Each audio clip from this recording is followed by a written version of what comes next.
Hey guys, welcome back to our channel. I wanted to take a moment to, document my diabetes.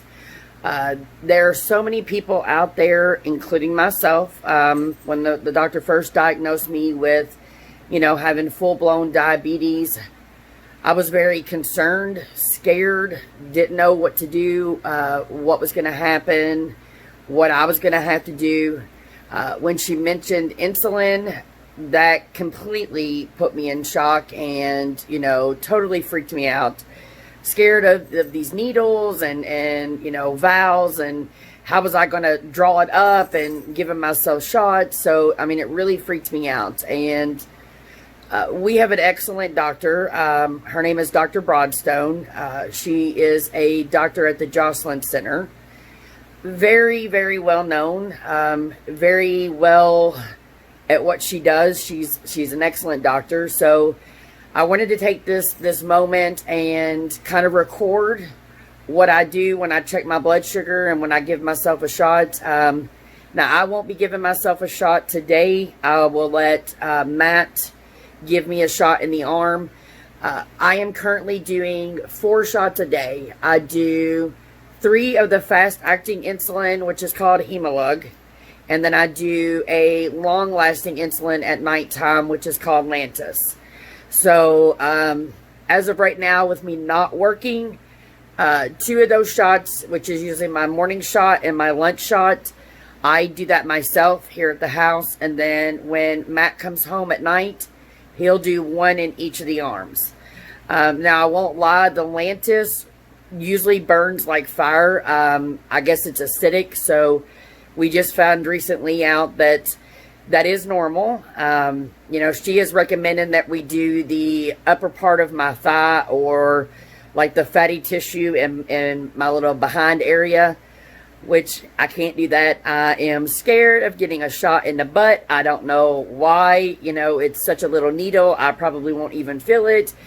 But my husband laughs at me because anytime that the doctors have ever come in to give me a shot in the butt, I have a complete meltdown. I start bawling. I can't do it. Something about getting a shot in my butt just scares the crap out of me. So I'm going to hand the camera to him. I'm going to go ahead and show you what I keep my insulin in. I've got a logbook. I write down the time. I write down what my blood sugar was. And then I write down how many units that I actually give myself, which currently right now on the Humalog, I'm taking 15 units. I do that 3 times a day. 3 times a day. And then I do the Lantus, which is 40 units, and I do that once a night. So, further ado, I'm going to hand him the phone, and I'm going to show you my little setup and show you how I do this every day. Okay, guys. So, this is my logbook. As I said, I write down every day the time, my blood sugar, how many units I gave myself. I bought this little pouch, carrying purse, whatever you want to call it. I bought it to carry my stuff around. So in this pouch, we have needles, which I will need 1 of those. Then I open up here. Okay, so this is the Humalog. This is the one that I give myself 3 times a day. This is the Lantus, which I give myself 1 time a day, and that's usually around 9, 10 o'clock at night. I try to make sure that we do it around the same time every night. Matt usually has an alarm set on his phone for me to do that with. A lot of times it doesn't happen that way, but we do try to stick with a schedule. So, you need an alcohol swab. Now, inside that pouch, let me show you this. This is gel glucose. Glucose? Yes, glucose. This is so that in case my blood sugar drops, I guess, too fast, or it actually drops, I can take this and it will help bring it back up and get me back where I need to be. Okay, so in here is my little kit. I love this little kit. It's made by AccuCheck. Originally, we started off with a different brand, and as far as insurance covering what they were going to cover, it was just easier for us to switch over to this. So what I usually do is, here's my alcohol swabs where I keep those, which I already had one ready. These are called lancets. This is actually what will go into this pen. This is what pen, or this pen is what actually will prick my finger for me to draw my blood. So you'll stick it in like this. You'll twist off the cap. And yes, my hands are clean. I washed them right before we started this. I am a wimp. If you notice, I don't know if the camera will actually chime in. There are numbers here. 1, 2, 3, 4, and 5. What these numbers are is how deep the little needle will actually go into your skin to penetrate. I'm a little wimp. Mine always stays on 1. I can't do more than that. I jump still to this day. And it doesn't really hurt either. So here are my test strips. I love this little pouch they come in. It's so convenient.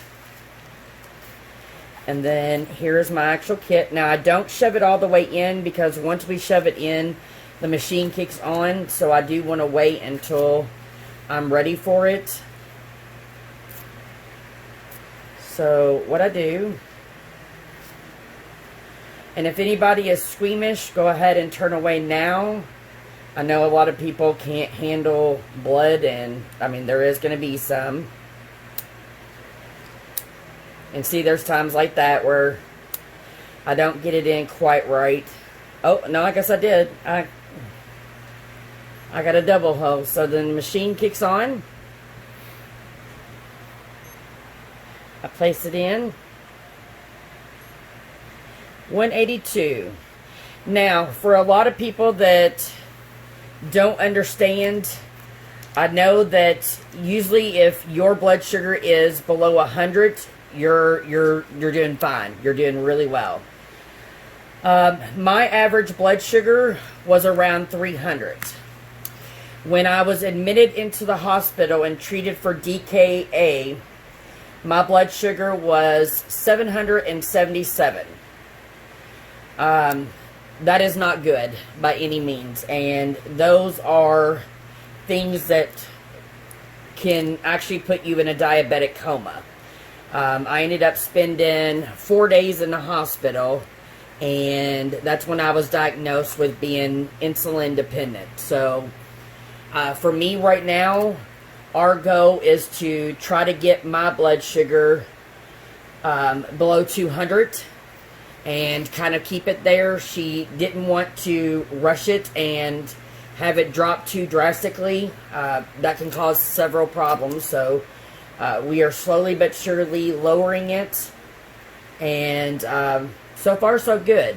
I've actually got it below 200, and it seems to stay around that much. Okay, so because these needles are made in a factory, which I don't know if you can actually see it. Let me see if I can do a black, or yeah, the black background. The needles are very tiny. I mean, they're like a hair strand. So, because they are made in a factory, they told us to make sure that we test it every time.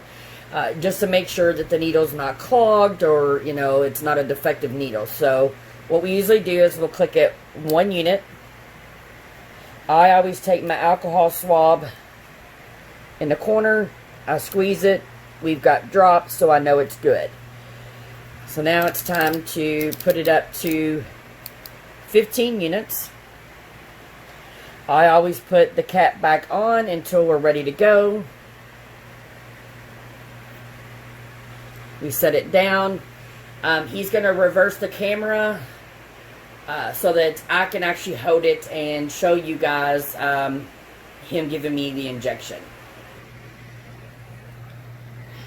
Alright guys, so he is going to go ahead and grab the alcohol swab, and this, I'll turn that around so you can see. He's got the alcohol swab, which we will clean the area, and he's got the syringe. We're going to go ahead and do my left arm.